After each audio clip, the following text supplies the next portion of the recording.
Beats.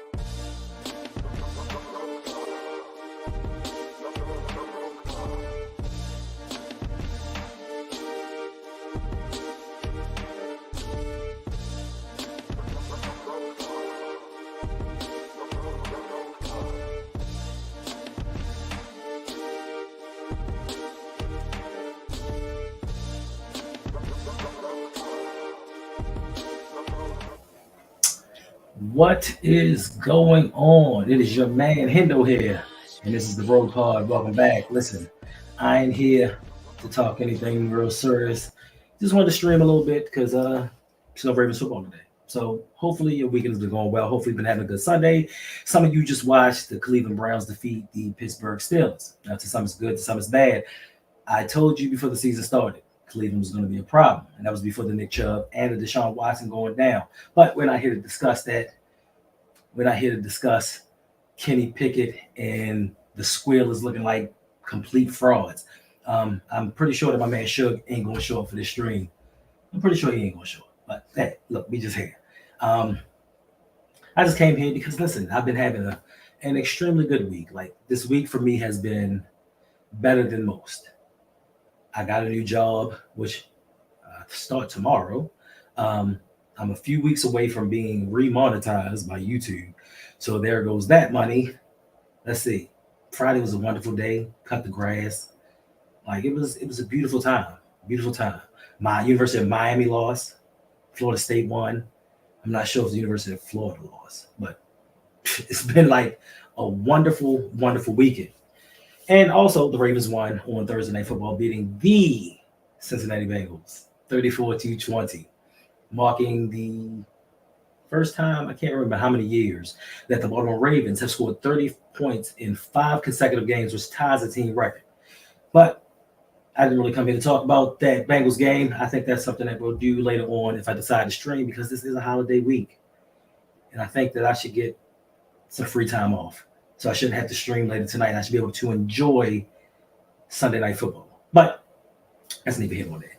All right, surprise stream. We got 14 people in here. I appreciate y'all rocking out with me. Let's see who we got going on here. My baby girl, Jasmine. What's going on, Jasmine? Thank you for dropping by. Pay the bills. Just watched the Chargers game. I got to say the Chargers helped us dodge a bullet. Yeah. I mean, listen, a lot of these games have been back and forth. Even the Cleveland game, I'm not understanding why they didn't start P.J. Walker. Even though Darrell Robinson, he did this thing. I don't understand why he just kept going back and forth to David Njoku, because Njoku dropped a touchdown pass. He dropped 4 other passes, but he caught him when they counted. We got Ravens 76 BMO in the house. King Trent TV, what's going on? Make sure you check my man out. He's really funny. Yolanda B's in the house. Good afternoon, Road family. Davon Johnson, cousin Davon. What's going on, Cuzzo? Lenny Beeson in the house. He said, what's up, big dog? Chilling like a villain. Listen, I just came here today just to talk a little bit of stuff. I was bored. Also, I got a new video coming out on my other channel, which is to be named later, because I think I'm going away from the Awesome Dipped in Awesome, because I think that channel is going in another direction from what it started. But I think I may release that video later on. And in that video, I talked about how I tend to get in my own way sometimes, just mentally, especially when it comes to YouTube, when it comes to streaming. Normally, you'll see somebody on screen with me streaming alongside me, because I feel more comfortable, because it makes the banner better. It makes the stream go by better, in my opinion.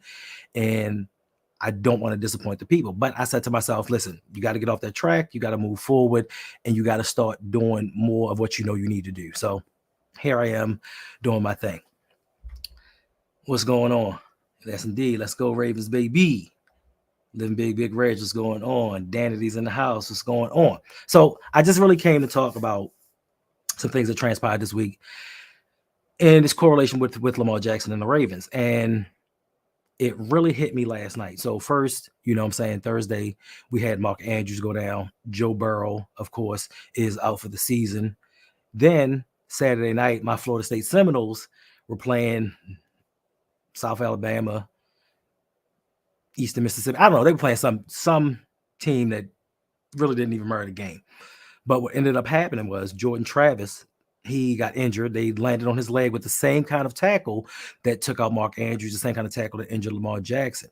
And just in a second, now Florida State has gone from possible playoff contention, maybe for a national championship. I know they were the long shot out of the 6 teams to make it, but they still had a chance. They still had the opportunity to win a national championship, but now their starting quarterback is gone down. And it got me to thinking, yeah, they on them hip drops. So it got me to thinking about the Ravens and the fortunate, unfortunate things that have happened to us in the past. And just like that, just like with the Cincinnati Bengals, if you look at the Cincinnati Bengals 2 years ago, they went to a Super Bowl. If you look at them last year, they went to the AFC Championship. This year, of course, injuries beset them, and it kind of messed the team up a little bit. But if you really look at it, we could be in the same situation. This team, the way that it is constructed this year, is going to look totally different next year. And we have to hope that Lamar Jackson, knock on wood, he stays healthy for the duration of his career. But at any time, we see all these quarterbacks, Deshaun Watson going down, Kyler Murray last year, he's just coming back. As you see with all these quarterbacks, one tackle, one misstep on the field can derail your whole future. So I think the time is now for the Ravens to make that Super Bowl run. And to make that Super Bowl run, we have to stay the course, and we have to continue. We have to continue winning. No more slip-ups, no more losing to the Colts, no more losing to Poly High School or what have you. Like, we need to do our thing. So I'm looking at the schedules. I'm looking at everything that's going on. And I'm like, what do we necessarily need to do to get that number 1 seed? Because I think that we need to get that number 1 seed. We need to get that home playoff game throughout the playoffs to unseat the Kansas City Chiefs. Now, I know people are going to say, we'll give them a run for their money. They're not the same Chiefs, but listen, they always come through when it matters most. 5 consecutive AFC Championship games at their crib. I think we need to be the ones to necessarily break that streak. But looking at the schedule, it's going to be kind of tough because essentially the Chiefs have to get 2 more losses, because we cannot have tied losses going into the end of the season, just because as we stand right now, the Kansas City Chiefs hold a 5-1 conference record to our 5-3 conference record. And I think that's the first tiebreaker when it comes to the two. So if they're evenly matched with records, that's going to be the tiebreaker, because their conference record is going to be much better than ours. So hopefully they can get a couple more losses. But looking as the way that it is now, and this is before the games that just ended, you have Kansas City sitting at 7-2, the Ravens sitting at 8-3, Jacksonville, which is now 7-3, Miami 7-3, Pittsburgh 6-4, thanks to the 7-3 Cleveland Browns. But we are nipping on the heels of the Kansas City Chiefs, and looking at the Kansas City Chiefs schedule, I mean, after tonight, I mean, we need them Eagles. We need them Eagles to do their thing. We need the East Coast to represent. So if we're looking at that schedule, after tonight, after they play the Eagles tonight, they have Vegas. They have Green Bay. They have a depleted and influx with the Buffalo Bills. You have possibly the last season for Bill Belichick in New England. You have the Vegas Raiders again. You have the Cincinnati Bengals minus Joe Burrow and the Los Angeles Chargers. And the only thing we can hope for in that last game is that the Chargers are playing for their playoff life. And if they are, that may be a good game. But outside of necessarily that Philadelphia game tonight, I don't see much standing in the way of Kansas City claiming that number 1 seed. But other things have happened. They've lost to some teams they should have, just like we have it. And if you look at our schedule, we got the Chargers this upcoming next week, after having 10 days off. So we should be well rested, well prepared. We have enough time to prepare for the Chargers, and they are without Mike Williams, who's out for the year. I think they have some other injuries. Joey Bosa just went down on defense. So this is a game that we should win. We should also beat the LA Rams. Like, this is a game that we must win. I know we're traveling cross country, but this is a game that we have to have. Then we get the Jacksonville Jaguars, which is going to be fighting for a high playoff seed themselves. Then comes Christmas Day. And this, at the beginning of the season, this was a game that I thought, well, you know what? Of anything on our record, this is the one we're going to take that L on. But San Francisco no longer looks surmountable. Like, it's like insurmountable. Like, they look like a regular team, and they can be beat. Brock Purdy's come back down to earth. So I think this is a game that we can have. And the Miami Dolphins, they just can't beat a team over 500. Now, I know they beat the Bills, who are 5-5, but they beat them while they were over 500. Then the last game of the season, we owe these Pittsburgh Steelers an ass whipping. I'm sorry, I hate to say it. I'm tired of Pittsburgh Steelers yapping their mouth about the victory they had early in the season. They won. I can't take anything back from that. But if push come to shove and it's down for a number 1 seed and we play Pittsburgh in the final week of the season, it's all going down. And it's curtains for them. So, I just think that the Ravens need to stay the course and win these games, because once again, we don't know how long this iteration of this team is going to be together. We don't know how long it's going to be until we can make another run. Now, I know a lot of Ravens fans hate talking about 2019. I don't really care, because y'all still talk about 2012 like it was last week. But 2019, we did not fully appreciate that season because there were not a lot of injuries. And I'm going through therapy, and I'm getting over the fact that we didn't go to the Super Bowl. But the thing that's been lost is we didn't have any injuries. And after that year, from 2019 to 2023, we've had injury after injury after injury. So now we have to take full advantage of what we have right now. We have to take advantage of what we have right now and make this run, because next year we don't know what's going to happen with Patrick Queen. We don't know what's going to happen with Justin Madubuike. We don't know what's going to happen with Geno Stone. Like, there are some pieces, even with OBJ, Nelson Aguilar.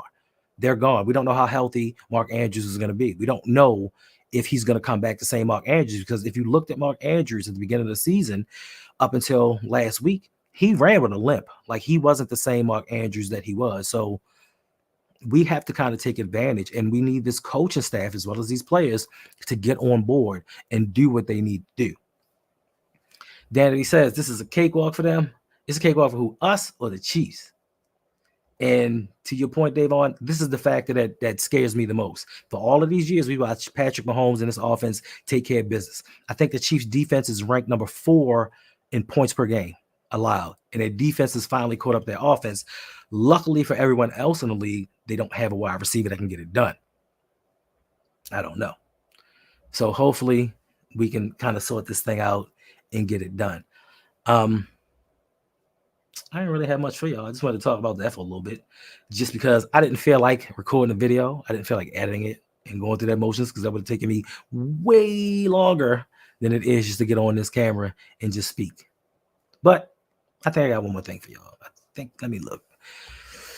Let's see what we got. Speaking of that vein of going to the Super Bowl and winning this season, we have 5 Baltimore Ravens who need to play better over the final 6 games of the 2023 season to get us to that point, to get us to that opportunity to make it to the Super Bowl. Listen, there's a lot of things in life I need. I need food. I need air. I need money. I need Lamar Jackson to win more than one playoff game. Like, I need this. Like, I need life.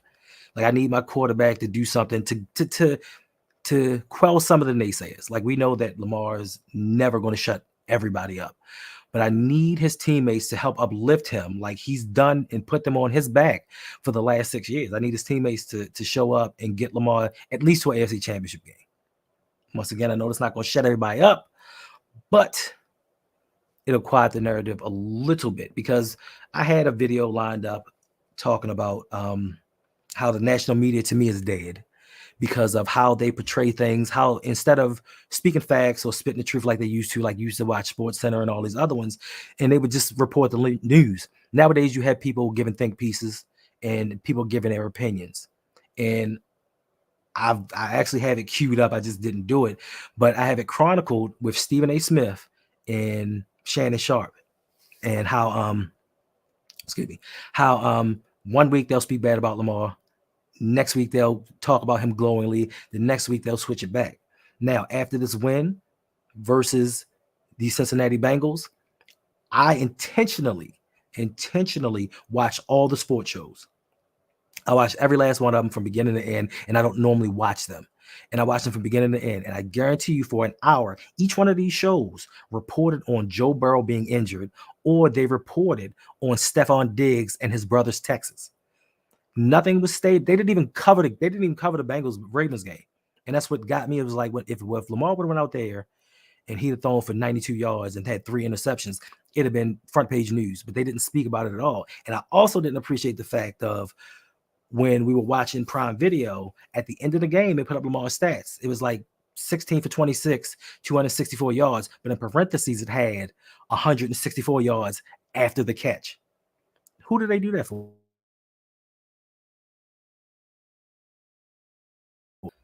let's get back into these five things and five Ravens players that need to step up to get Lamar to this AFC Championship. Yes, indeed, we need to get him there. What's going on, MDT? How you doing? LL's in the house. What's going on? T-Pine P, what's up? We got Team Ramey in the house. Yep. All right, we're going to get into these people and let's get out of here because there's still some football to watch. I really didn't plan on being here that long because I do have a stream later tonight, 8 p.m. If you're not doing anything, I think that I'm going to do my weekly stream, 8 p.m. tonight. Cincinnati, Baltimore, recap. Myself in. If I have a co-host, great. If I don't, I'm not even there anymore. Like, if I got to do things solo from now on, it's the way it's going to be. But let's jump into this so we can get out of here because I don't know what game's on right now. I didn't check. I was watching the end of the other game. So we're going to jump into these five Ravens that need to play better. Five Baltimore Ravens who need to play better over the final 6 games. Starting at number 5, we have Patrick Queen needs to improve his play for the Baltimore Ravens. Now, I will admit, Patrick Queen has been doing his thing for the majority of the year. He has priced himself out of Baltimore. But over the last several weeks, he has not been the Patrick Queen that we have seen going forward. I think weeks 1 through 6, Patrick Queen was an absolute beast.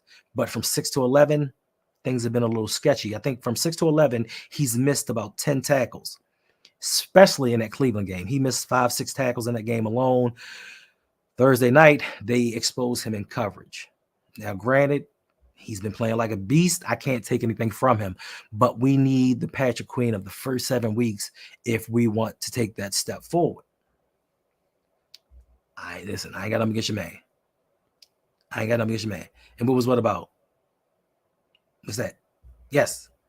He needs to step it up a notch. He relies too heavily on Roquan. I'm not going to say he relies too heavily on Roquan. He's out there making plays. Like, he's playing fast. He's playing physical. I ain't got nothing bad to say about him. But I do think in coverage, he is a liability.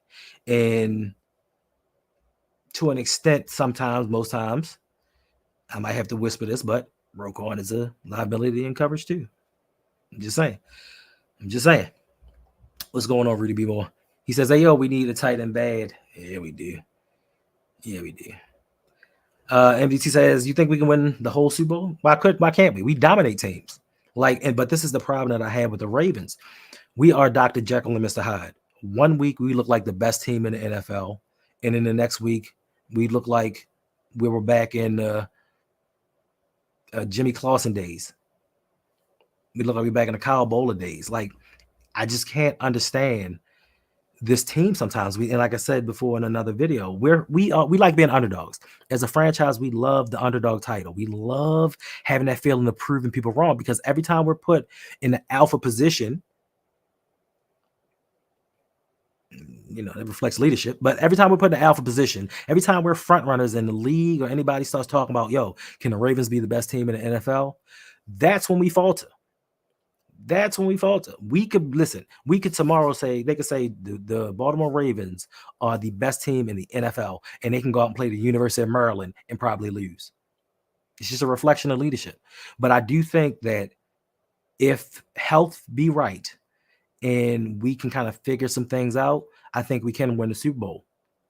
And fortunately, the injury to Mark Andrews, if you watch the game, I'm not going to say it's a benefit, but I will say that it helped Lamar open everything up. If you watch the game and when Mark Andrews went down and he's not out there freestyling, it allowed the wide receivers to be the focus of the game plan.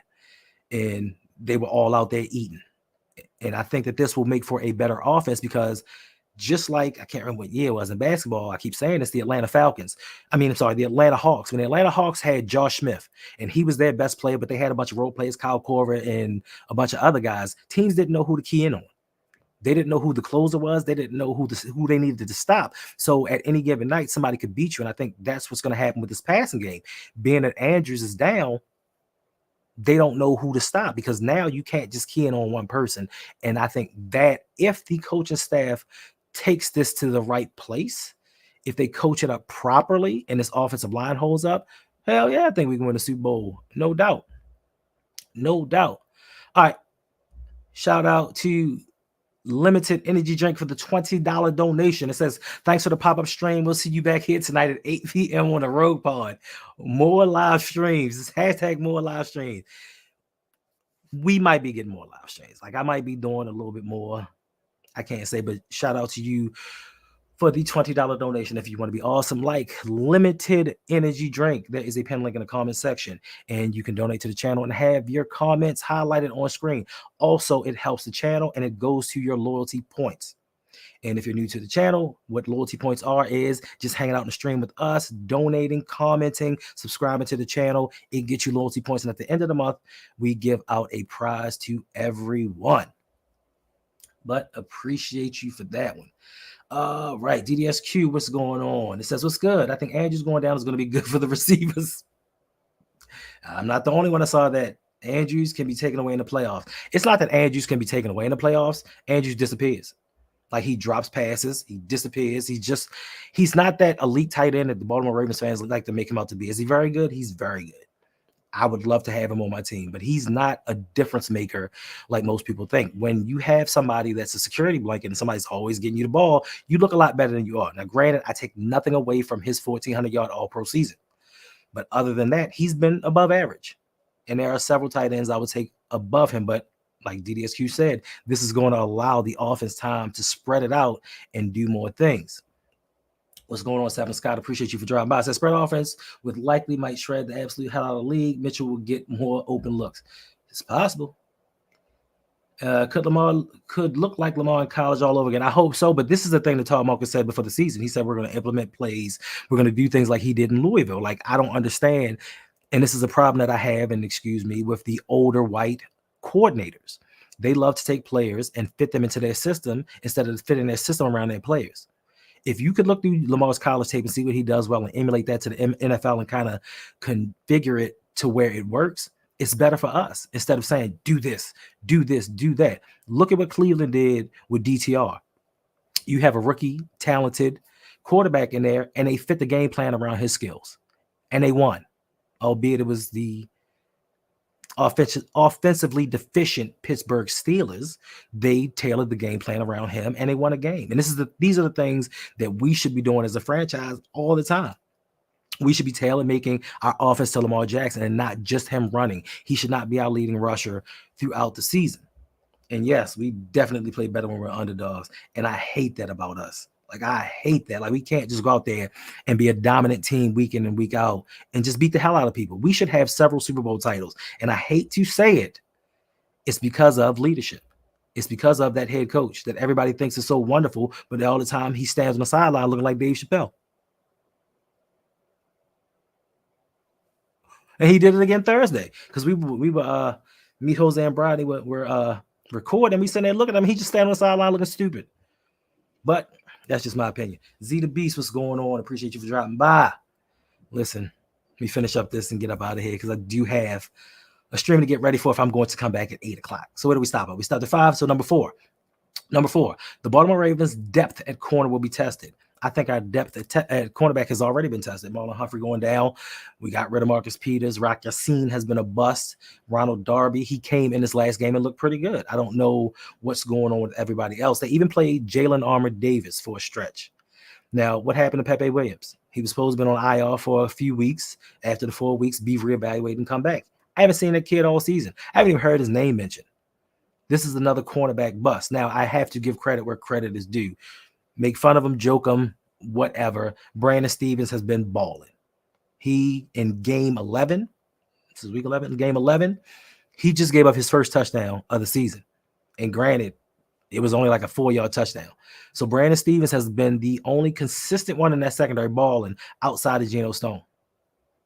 So more power to him. We're going to need that help and depth come playoff time because we're not going to be playing these teams with backup quarterbacks, putrid offensive lines. Like, these things aren't going to be happening. So we're going to need them to step up. Number 3, the Baltimore Ravens made Broderick Washington a healthy scratch. I don't get this for myself. You just gave this man $17.5 million contract extension. And you're healthy scratching it for what reason? It's not like our run defense is doing so well on its own that we can afford to sit people down. Because once again, Joe Mixon hasn't looked this good in years. and he just came in and gashed it. So I know EDC was trying to save a little bit of money and sign him early. Yes, he's played amazing, Danny. I take nothing away from that kid. He's been playing amazing. I know they wanted to sign him early in case he balled out and they didn't want to have to pay him a bunch of extra money. But I hate to say this, he's a defensive tackle. You can find those. We find those all the time. So paying him early, but even it was 17.5 million. I can't be mad about that. But just healthy scratching him just tells you, it just shows you the lack of wherewithal we have about players. I'm sorry. Defensively, we do well in spots, but through the course of a season, through the course of 4 quarters, we're not it defensively. We have pieces, but I think we put or allocate our assets into the wrong sections. Safety, D tackle, off ball linebacker, except for Roquan. I take you with that one. Roquan.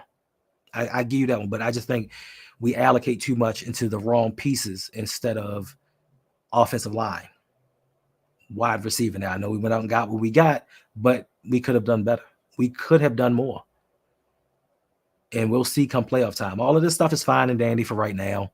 Like, it's good theater. OBJ's coming back. OBJ's looking good. OBJ's doing this. That's fine. And I'm happy. And I hope he continues to ascend throughout the season. But we need OBJ. We need Nelson Aguilar catching these balls, during the postseason. Because we've had regular season success for the majority of us being a franchise. We've had regular season success. It's just where we fall short is playoff time. That money time is where we fall short. So I need these guys to step up and be healthy. And some of them are starting to show wear and tear. Kyle Van Noy, balling out. Excellent addition. He's starting to slow right pause. He's starting to slow down. All right, Reg. Appreciate you for dropping by. I'm about to get up out here shortly too, but appreciate you dropping by. But yeah, we just need these guys to come in during the playoffs and do their thing. Number 2, is Marcus Williams improving with the Baltimore Ravens? I'm going to say there is slight improvements with Marcus Williams, but I do think they need to sit him. He can't raise his arms. We were watching the game Thursday, and it was a short interception, but he dove for it, and he couldn't lift his other arm to get the interception. He can't tackle because he can't wrap up with both arms, and that's a detriment to him, and it's a detriment to the team. But more importantly, I think that Marcus Williams can actually get hurt even more trying to tackle somebody with one shoulder. Like, it's really dangerous, and I don't understand what this coaching staff is doing. We, and I hate to say this, don't need him right now. Geno Stone is balling out of control. Kyle Hamilton is playing at a very high level. We don't need him right now. Let that man rest. I don't care if that man tells you he wants to be in the game or not. I don't give a damn if you paid him $70 million. I need you during money time, which is the playoffs. I don't need you against the banged up Cleveland Browns or the banged up Cincinnati Bengals or playing the goddamn Arizona Cardinals. I need you when we're going up against the Kansas Cities. I need you if we get to have to face Buffalo or if we have to face Miami and them damn receivers with a healthy eye chain. This is when I need Marcus Williams. So hopefully we can get some blowouts or something and get these guys out of the game early. But yeah, I can't say he's improving. He's doing better. I can't say he's improving, hopefully health-wise. But number 1, can the Ravens get 3 players to replace Mark Andrews? And the 3 players they named, of course, is Isaiah, 1 target likely, because he likely gets 1 target during the first half, and we don't hear anything else from that man during the rest of that game. I think likely would do somewhat better because now throughout the week he's going to be implemented into the game plan. He's not just going to be an afterthought in sub packages or just out there blocking. Like, they have to get him involved in the game. Or Charlie Kolar, who actually got a catch on Thursday, which was very surprising to me. Now, I thought in this article they were going to say something about bringing Vokalek back and have him become the 3rd tight end, and we was going to go out there and let Baby Gronk do his thing. But that's not what they said. What they said was, we need to get Pat Ricard, more involved. And I'm thinking to myself, so you're telling me instead of going out or elevating someone with talent, you want to bring in a 300-pound former defensive tackle turn fullback and make him a tight end. Now, granted, I'm not saying that Ricard can't have his usage. He can't go out there and catch a couple passes and go downfield. But imagine if Pat Ricard catches a 10-yard pass. Imagine if he catches a pass, takes it 10 yards. Imagine if you had somebody out there with some talent, how far they can actually go with the ball. Like, I think that's the difference, and that's where myself and some others, shout out to Bronny for bringing this up, I think that we differ. Because, yeah, that's cool. The 10 yards is fine. But what if we brought in a player that could take that 10 yards, 50 yards? And I think we're limiting this offense by having a, almost curse Sunday, please forgive me, by bringing in a fullback in 2023 going into 2024. We're deploying a fullback in the pass patterns. So I need somebody to make that make sense to me. All these other teams, I'm sitting up here and I watch a lot of football. I watch a lot of different teams. I watch and see how teams utilize their players just because I love offense. I just play wide receiver. I love offense. But to deploy a fullback and think that that's going to be enough to get stuff done, now essentially what you're doing is you're playing 10 on 11. Because, yeah, he'll get you some dinks and some dunks, and he may make a good block. He doesn't block as well as a lot of y'all think he does. But you're essentially handicapping your offense because he's not a threat. He's not a threat. And I know some of y'all be like, man, chill out. Like, he do his thing. There have been games, specifically in, if I remember, the Giants game, the only game that Lamar lost in the NFC against the Giants game. We're down. And we're trying to drive down the field at the end of the game to win it. And you have a fullback split out wide. How you gonna go win a game like that? How is he a threat? This is one. Listen, it's time. It's only so much time left on the clock, and you have to get down and score a touchdown. I don't have to guard him, so now I can take your best receiver, take him out the game. So these are things to me that I don't understand, and I understand that Todd Monken may be kind of capped and limited on what he can do offensively, just because John Harbaugh controls his team and they do it the Raven way, even though the Raven way isn't always the right way. But hey, hopefully, like I said, we get this done. We win the Super Bowl. We get Lamar Jackson that chip that will separate him from the rest. Because I'm seeing a lot of noise on Twitter. You know, a lot of excuses being made for Joe Burrow. And I hate to say it, shout out to my Cincinnati fan, because I love every team, even though I talk smack to them. But listen, Joe Burrow's injury prone. Y'all love saying about y'all all offseason long. All we heard was, and make sure you check out LBHT's new video on the teams that passed on Lamar Jackson because he was so injury prone. But Joe Burrow, the supposed second best QB in the league, he's had injuries since he's come into the league. He was injured half of his rookie season. Now he's injured half of this season. Well, he's been injured this whole season, but now he's out for half the season. So what are you saying? You know what I'm saying? So I think we need to capitalize on everything that we can. And yes, Danny, Marcus played well last game. He even broke up a pass. I give him that. But I just think that you can get hurt like that. Because when you're hurt, you're playing not to get hurt any further. And when you play not to get hurt, that's when you get injured. So, yeah. I mean, yeah. So, yeah. Marcus's tip will be an INT if he's healthy. Yeah. I mean, listen. No, we don't need, in my opinion, Byron, we don't need to find ways to keep Geno Stone. Because you can't pay $100 million linebacker, inside linebacker. You can't pay a $70 million safety. Then you're going to pay what? Because if Geno Stone ends up leading the league in interceptions, he's going to be all pro. He's going to be Pro Bowl. And you're going to have to shell out some money because there's going to be competition for him. We can't keep putting all of this money into defense, into a defense that's given up a lot of double-digit leads in the second half. And I'm not saying it's Geno's fault. I'm not saying it's Roquan's fault. But you're putting a lot of money into guys that can't stop today's NFL offenses. The league is not designed for defenses to stop offense. The league's not designed that way. So why put all of your money into that? Why not put your money into a line, into receivers that can score? Because you're going to have to outscore people. And that's just how I feel about the NFL. What's going on, Will? He said until fam is able to give me a jumping jack, you need to sit down.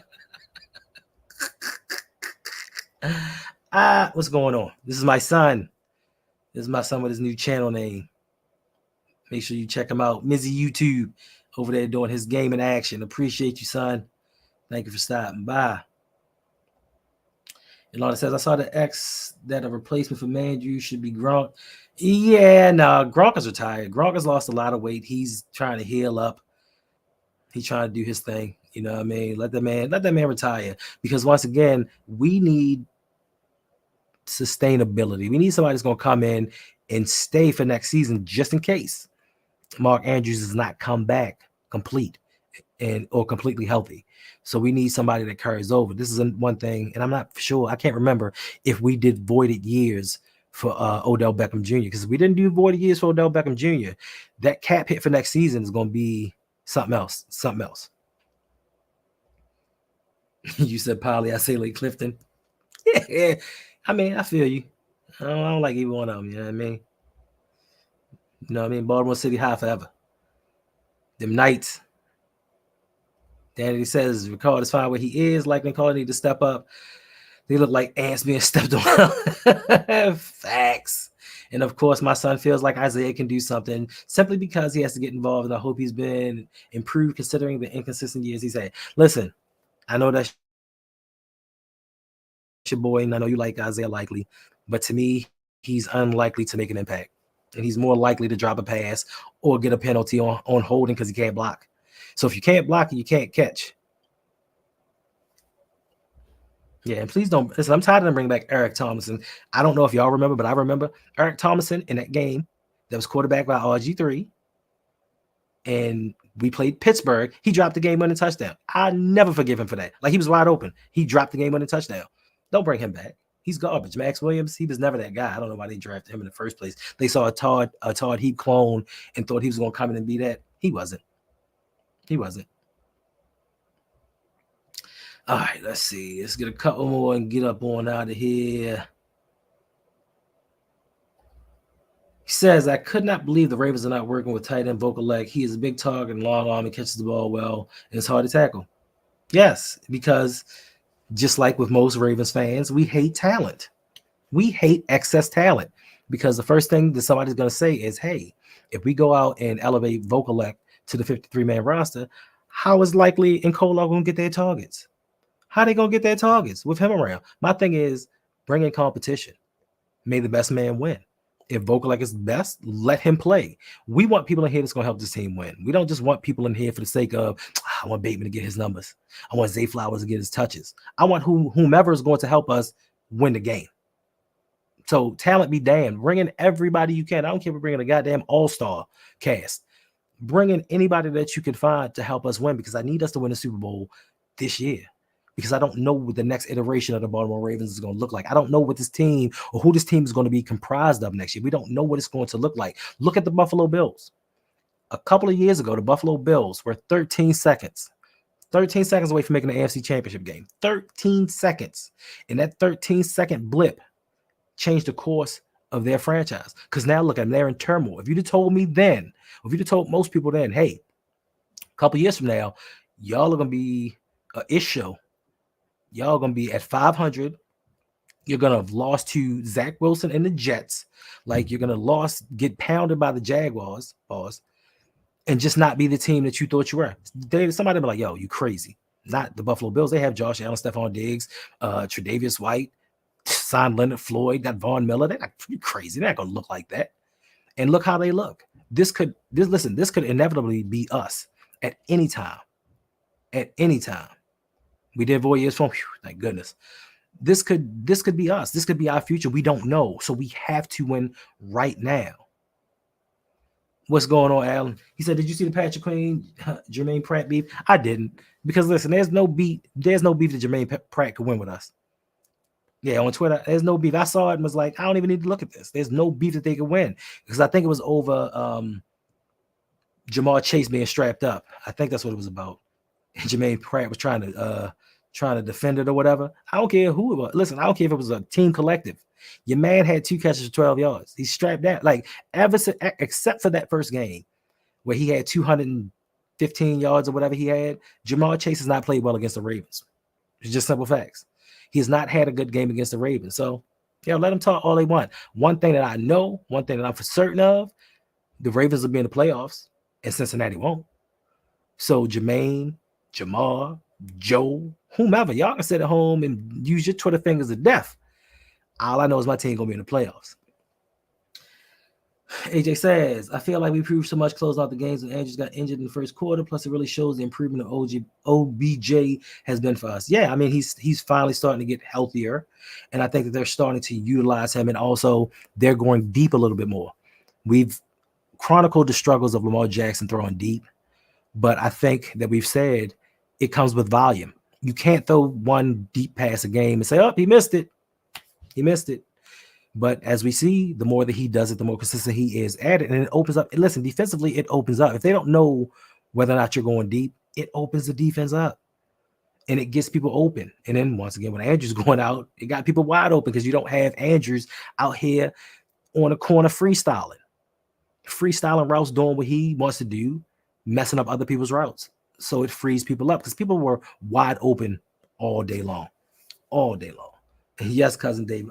He said, yo, Stevens had that boy strapped with the child safety lock on. Facts. Oh, one last thing before we go. To me, I thought this was very funny. Now there are rumors, possibly, between Cincinnati Bengals, Cleveland Browns. Our man, Joe Flacco, he could be signing with one of these teams. That would freak me out. That would be crazy. How crazy would that be, for instance, if Joe Flacco signed with the Cleveland Browns? How crazy would that be if he signed them to the Cleveland Browns and got them to win the division? That'd be wild. Because you know what? Love or hate Joe Flacco, y'all don't want to see playoff Joe. I don't want to see playoff Joe. He's a total, listen, he's totally different mindset, totally different monster. But it would be fun. It'd be fun to see him in Cincinnati. Cleveland, I don't know. I told y'all. See, y'all think I'm crazy. I know a little something. I told y'all. Cleveland is going to be a problem for us this year. And y'all say Cleveland hasn't won nothing. Look at Cleveland's history. Cleveland. Nah. Cleveland has that defense. And shout out to Suge. And I know you want to say something to me. And I know you've been quiet in the Discord.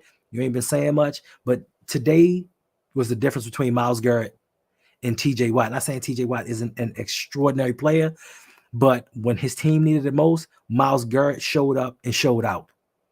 TJ Watt, he had a little play in the second half, 1 or 2 plays in the second half, but Myles Garrett for the game, from the first play of the game, which should have been a safety. Shout out to Alan for subscribing. Appreciate you joining the Morgan family. But from the beginning of the game, Myles Garrett is out there wrecking shop. And that's the difference. This is one thing that we really haven't discussed. Baltimore Ravens lead the league in sacks. Something I would have not thought would have happened this season. They lead the league in sacks. I think we're at a record for the franchise, 32 consecutive games with a sack.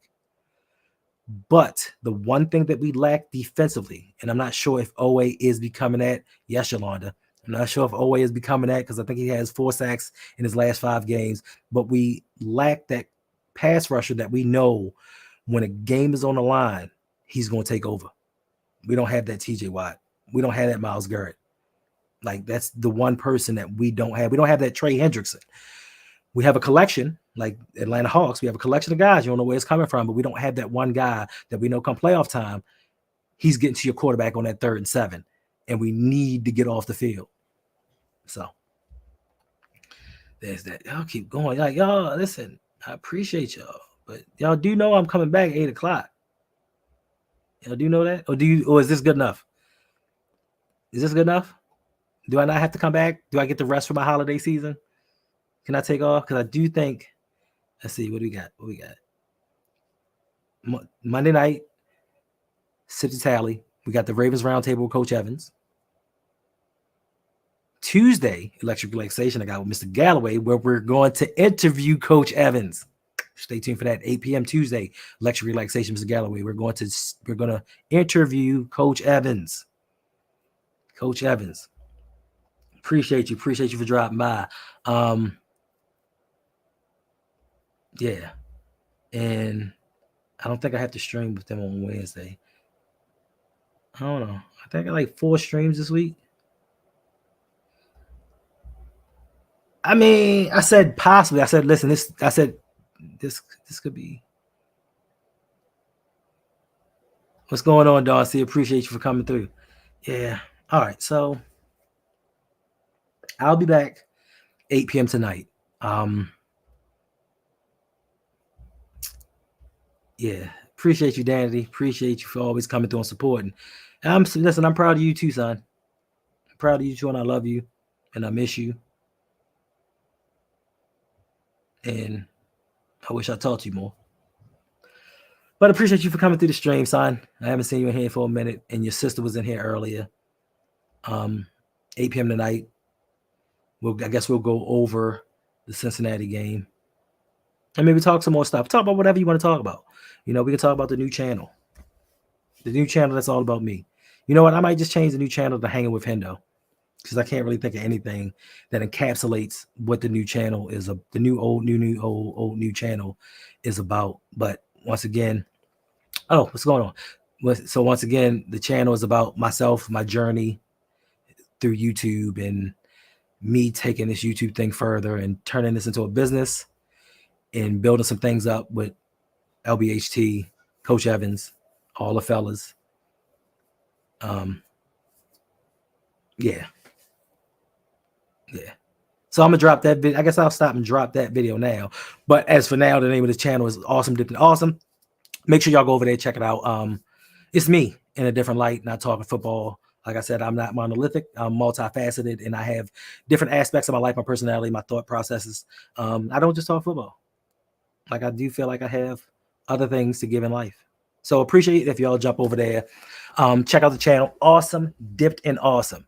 Not I and just in. Awesome Dipped, letter N, awesome. Check it out. See if you like it. Let me know what y'all think. Because the video I'm about to drop right now is really personal, and it's a strong message that I heard the other day. It's a message that I got listening, and it reverberated through my soul, through my system, because I'm not like a preachy person. Like, I don't want to say preachy person. I'm not one of those people that like to sit there and be like, hey guys, today's gonna be a lovely day, and you do you and be the best version of you. I don't like doing that, because I don't want to come off disingenuous and seem like I don't really care, even though I really do care. But I just feel like sometimes when you see it too much, it can be a bit much. You know what I'm saying? Like, sometimes I see people and they'll be like, hey fellas, have a good day. This is going to be the best day of your life. And I'd be like, looking at them like, that is a very positive message, but shut up, because you look phony as hell saying it. But they may not be, but I don't want to come off like that. So yeah, it's neither here nor there. Make sure you go over there. Awesome Dipped and Awesome. Appreciate y'all. I'll see y'all back here 8 p.m. tonight. Appreciate y'all. Appreciate this community. I love y'all. Listen, go Ravens. Go Seminoles. Next week, backup quarterback, Florida State Seminoles versus the University of Florida Gators. Even with a backup, we about to kick that. Yeah, you know what I mean?